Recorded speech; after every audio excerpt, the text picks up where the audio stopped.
I'll say right now, this episode could have reached god tier status if they had just included HATE 900 from the manga. Yeah, I know the Precure manga usually occupy their own separate universe, but come on, he was such a cool villain. Here's hoping next season we can get some actual manga crossovers.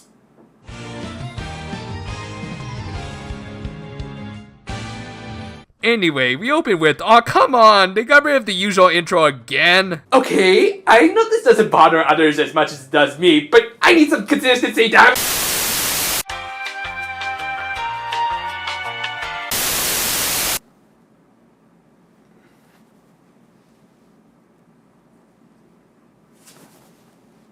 Ow. Okay, my OC aside, we continued where we left off last week with Traum visiting the Precure and getting a socking from his android daughter. As it turns out, he was the one who briefly sent them to the future at the beginning of the last episode.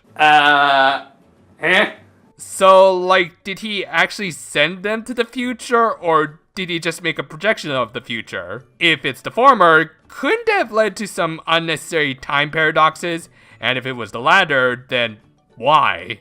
He mentioned it was for a test, but for what exactly? The answer is don't think about it. So yeah, to hell with explanations, it was time for a puppet show! Which, by the way, thank you for giving me easier thumbnail material this week. In it, the doc reviewed how Karasu tried to erase the Asu power of the future, but a Precure team of 4 had stood against him. One of them we'll get to in just a bit, but the remaining 3? Well, this could lead to some interesting fan theories. Those pigtails certainly look familiar. Anyway, the leader of this future Precure team was Cure Tomorrow, a girl with a direct connection to the Golden Lady known only as Mother. George Christ specifically targeted her, and as we saw in the vision from episode 2, it worked. From here, Harry took over the storytelling, confirming that, unsurprisingly, Tomorrow was the one who rescued him and sealed his demon hamster form before she herself was captured. And yet, in spite of clearly making contact with the enemy, Karasu didn't think to restrain this possible turncoat. God, you are not good at this whole evil overlord thing there, Georgie boy. To avoid capture and begin preparations to save the future, Harry and Tomorrow travel to the past. As their first order of business, they selected new Precure, as we saw through the whole Zawalding process. They also showed a scene that I'm pretty sure we never saw before of Emu rescuing her friend from tripping, pretty much confirming that the original 4th Pre-Heart was meant just for Emu, so sorry about that, Ruru. Dividing up her own powers also seemed to have an adverse side effect on Tomorrow.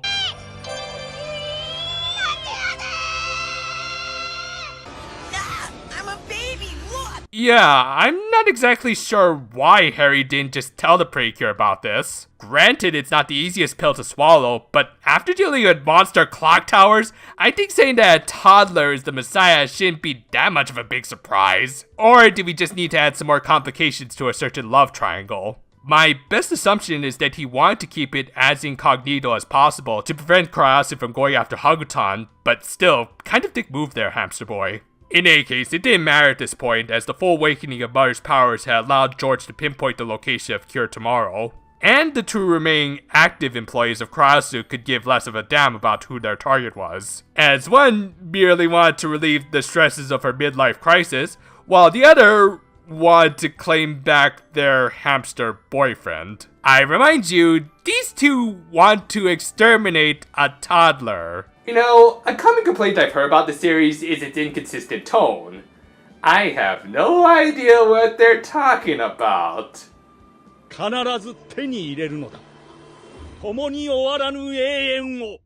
I miss Georgie Boy's giant projection. That giant Honko stamp was awesome. With all that clumsy exposition out of the way, we then moved into the subject of the title of this episode, with Ruru confronting Traum over his admittedly very confusing motivations. I'm starting to think Ruru unintentionally is becoming the audience surrogate, reflecting the frustrations over how the main plot has been progressing.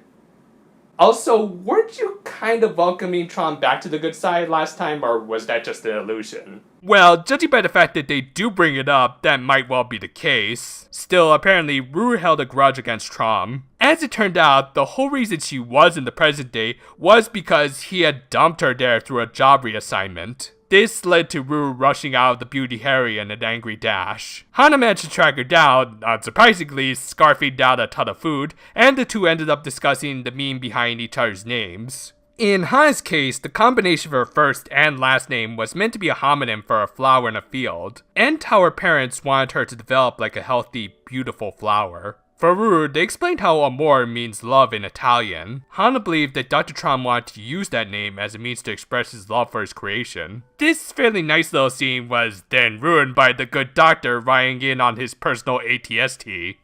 Still better than recent Star Wars toys. The father and daughter then had a little side where Traum recollected Ruru's early days, where it was clear that her AI still needed some patches. And okay, this might not be canon, but I do want to bring it up. If we were to go by the manga's backstory, then we know that the RUR series had severely downgraded AI compared to their prototypes. In any case, it wasn't easy raising an even buggier version of our Dorothy.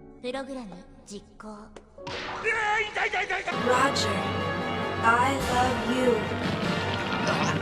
Side note, anyone else besides me waiting on a third season of that show? Worst of all for Traum, she wasn't living up to his expectations of resembling someone from his past, likely his daughter. Yeah, he probably made Ruru in order to replace the daughter he likely lost. And when she didn't meet his expectations, he deleted most of her data and transferred her to the main branch away from him. So yeah, Traum basically pulled a Dr. Tenma. And if you don't get that reference, consider this your otaku homework. And just like most iterations of Tenma, not including Persea Testarossa, he came to realize he had been a terrible parent and wanted to make amends with his robotic offspring, whom he acknowledged had grown a lot thanks to being surrounded by such good friends. One such friend tried to do their usual routine of making amends by playing a song, but was a little too late for the party. Ah well, still need to sell those CDs, am I right? Following this, we get a decent Monster of the Week fight with Jealous, and is that thing fighting in fish stockings and high heels? I told her those shoes were ridiculous. Well, anyway, Traum got involved in the fight in order to protect Ruru, giving them the opening to finish it off. And we got to see how this new finisher of theirs recreated the show's OP,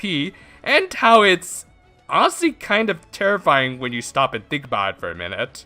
After all, it's basically Mother coming down to claim the Yoshimaida as her child, forcing it to submit to her will. Is it bad that I'm feeling sympathy towards the giant evil shadow monster? Well, uncomfortable implications aside, the episode ended with Ruru and Traum somewhat making amends, and the girls only now realizing that they'll have to eventually say goodbye to all of their friends from the future. This led to Emu producing this show's most terrifying image so far.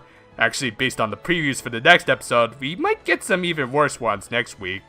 Thankfully, things have slowed down a little, and while there were still pacing issues in the first half of the episode, the second half at least had a few nice moments, I'll admit. I'll say this right now, I didn't know anything about Takaya Hashi before watching this show, but after this episode, I think I can safely say I'm a fan. He delivered just the right amount of emotion in every scene he was in.